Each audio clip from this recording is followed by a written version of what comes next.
जिंदगी में कभी कभी ऐसी घटनाएं घट जाती हैं कि जब कल्पना और सच का फासला धुंधला पड़ जाता है। ये बताना मुश्किल हो जाता है कि अभी अभी जो आपकी आंखों ने दृश्य देखा वो एक अफसाना था या हकीकत। ऐसी कहानियां, या यूं कहें कि ऐसी जिंदा कहानियां जिन पर विश्वास करना मुश्किल हो, लेकिन जिन्हें जुटला देने का भी दिल गवाही ना दे, वो कहानियां बताना जरूरी हो जाती हैं। ठीक ऐसी एक कहानी रिया की भी है, जो हकीकत भी है और अफसाना भी। रिया की शादी को 15 साल हो चुके थे। वो दिन उसको आज भी शीशे की तरह साफ है, जब आलोक ने पूरी क्लास के सामने शाहरुख के फिल्मी अंदाज में उसको प्रपोज किया था। आलोक उसी की कॉलोनी में रहता था और स्कूल में 12वीं तक उसके साथ ही पढ़ा था। बाद में उसका एनडीए में सिलेक्शन हो गया और वो ट्रेनिंग के लिए पूना चला गया। उस दिन आलोक ट्रेनिंग खत्म करके घर ना जाकर सीधा रिया के पास चला गया। आलोक को आर्मी की यूनिफॉर्म में देख के रिया का दिल जोर से धड़कने लगा। उसके पेट में हजारों तितलियां घुमड़ने लगी। रिया ने आलोक का प्यार कबूल कर लिया था और कॉलेज खत्म होते ही दोनों की शादी हो गई। वो दोनों मेरठ छावनी के ऑफिसर्स क्वार्टर में रहने के लिए चले गए थे।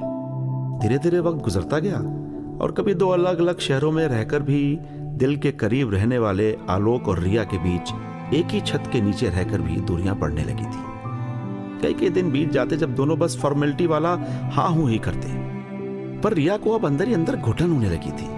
वो इस प्यारे रिश्ते को यूं ही नहीं गंवा देना चाहती थी और इसकी शुरुआत करने के लिए आज से बेहतर कोई दूसरा दिन हो ही नहीं सकता था। आज उनकी 16वीं मैरिज एनिवर्सरी थी। रिया ने घड़ी की तरफ देखा तो रात के 10 बज चुके थे। इंतजार में वक्त अक्सर ठहर ही जाता है और जब वो इंतजार किसी खास का हो तो फिर हर लम्हा आपके जज्बातों से खेलता है और बेचैनी की धार दुगनी चौगनी होती जाती है। यहाँ रिया के साथ भी कुछ ऐसा ही हो रहा था। घड़ी की टिक टिक उसके जज्बातों को हर बार छूकर आगे निकल जाती है, जैसे उसकी बेचैनी को चिढ़ा रही हो और ये जता रही हो कि आज का इंतजार रोज के इंतजार से अलग होने वाला है और लंबा भी। सिर्फ यही नहीं, उसका पूरा आशियां आज अलग ही रंग में रंगा था। टेबल पर वास में रखे ताजा गुलाब की पंखुड़ियां, बगल में रखी कैंडल्स, हॉल में लगी नई पेंटिंग, माइक्रोवेव से बाहर निकाल कर रखा केक, डाइनिंग टेबल पर रखे 2 ग्लास और रिया के गले में पड़ा छोटा सा मंगलसूत्र, जिसे रिया ने लास्ट टाइम शायद करवा चौथ पे पहना था। इन सबको आज बस एक ही इंतजार था, आलोक का। बाहर मौसम में उमस बढ़ रही थी और चांद बादलों के पीछे छिप गया था। लगता था जैसे बारिश होगी। जब से आलोक ने डेस्क जॉब ली थी तब से वो इतना लेट कभी नहीं हुआ था। और फिर आज तो उनकी मैरिज एनिवर्सरी थी। क्या पता आलोक को याद भी है या वो भूल गया था, और अगर याद है तो उसने ना ही फोन कॉल और ना ही कोई मैसेज किया। जो भी था, अब पहल तो रिया को ही करनी थी। रिया ने सोचा और आलोक के फोन पर कॉल कर दिया। The subscriber is currently switched off. रिया ने एक बार फिर डायल किया और उधर से फिर वही फोन की स्विच ऑफ होने की आवाज आई। रिया को आलोक की बहुत चिंता हुई। फिर उसे याद आया कि क्यों ना वो कबीर को कॉल करे। कबीर आलोक के ऑफिस में ही काम करता था और कभी कभार घर भी आया जाया करता था। रिया ने कबीर को फोन लगा दिया। हाय रिया, कैसे याद किया? हाय कबीर, आलोक अभी तक घर नहीं पहुंचा। पहले कभी इतना लेट नहीं हुआ। ऑफिस से कितने बजे निकला था? ऑफिस से तो अपने रोज के टाइम पर निकल गया था। मुझसे ज्यादा बात नहीं हुई पर काफी खुश लग रहा था। तुमने उसको कॉल किया? उसका फोन स्विच ऑफ जा रहा है। अच्छा, चलो परेशान मत हो, आता ही होगा। ओके कबीर, थैंक्स यार। थैंक यू कहकर रिया ने फोन काट दिया। बारिश शुरू हो चुकी थी। बाहर होती बारिश और अंदर घड़ी की टिक टिक की आवाज मिलकर एक अजीब सी बेचैनी पैदा कर रही थी।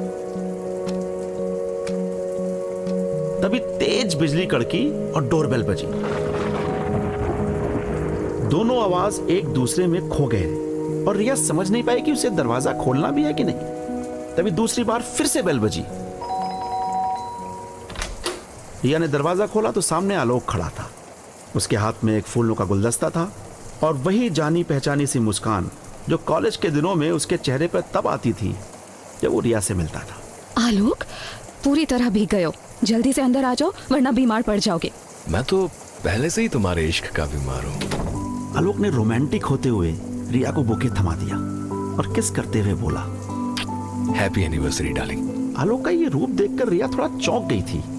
उसने बुके टेबल पर रख दिया और बोली, आज बहुत देर कर दी तुमने, मैं तो घबरा ही गई थी। I am really sorry. पहले अनएक्सपेक्टेड मीटिंग, ट्रैफिक और फिर ये बारिश, इन चक्करों में आज एनिवर्सरी के दिन भी 11 बज गए। I am really sorry. कोई नहीं, इट्स ओके। वैसे भी 15 साल से यही सुनती आ रही हूँ। अब खुद को पोंछ लो, मैं टाल लेके आती हूँ। तौलिया छोड़ो और एक गर्मा गर्म चाय पिला दो। फिर आज मुझे बहुत सी बातें करनी है जो मैं इतने दिनों से नहीं कर पा रहा था। ये कहकर आलोक ड्राइंग रूम में रखे सोफे पर दम से बैठ गया। रिया चाय बनाने के लिए किचन की तरफ चल दी। तभी आलोक ने आवाज लगाई, रिया, तुम्हें पता है आज मैंने क्या किया? क्या? अपने हसीन दिन को और हसीन बनाने का इंतजाम। रिया किचन में मनी मन सोचने लगी कि आलोक इतना बदला बदला क्यों साउंड कर रहा है। अचानक फोन की घंटी बज उठी। रिया ने जल्दी से चाय का बर्तन उतार कर साइड में रखा और फोन रिसीव करने चली गई। हेलो। हाँ जी मैडम, आप आलोक जी की वाइफ बोल रही हैं? जी हाँ, बोल रही हूँ। आप कौन? हाँ जी मैडम, मैं इंस्पेक्टर राजवीर बोल रहा हूँ, ये थाने से। अच्छा मैडम, आप जो है यो जल्दी से अपना जीवन अस्पताल आ जाओ। क्यों? हॉस्पिटल क्यों? मैडम, ये जो आपके हस्बैंड है ना आलोक जी, इनका एक्सीडेंट हो गया है। हाँ मैडम, थोड़ा मामला जो है क्रिटिकल है, तो आप जल्दी आ जाओ। क्या मजाक कर रहे हैं आप? मेरे हस्बैंड तो यहीं में। ये कहते ही रिया ने सोफे की तरफ देखा। आलोक वहां नहीं था। टेबल पर रखा बुके भी गायब था। रिया के हाथ से फोन छूटकर झूल गया। फोन के रिसीवर से अभी भी टूटी फूटी सी आवाजें आ रही थी। हेलो मैडम, अरे मैडम आपके हस्बैंड की बॉडी।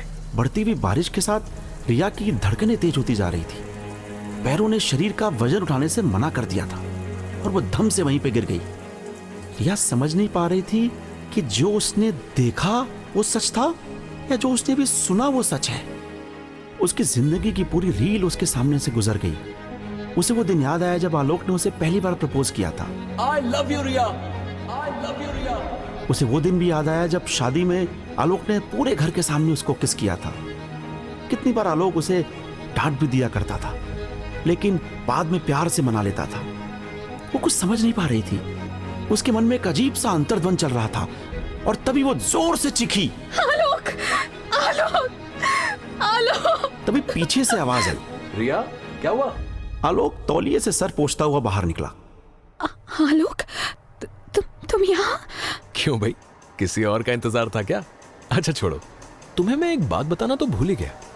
आज जब मैं तुम्हारे लिए मार्केट में बुके ले रहा था, तब किसी ने मेरा पर्स चोरी कर लिया।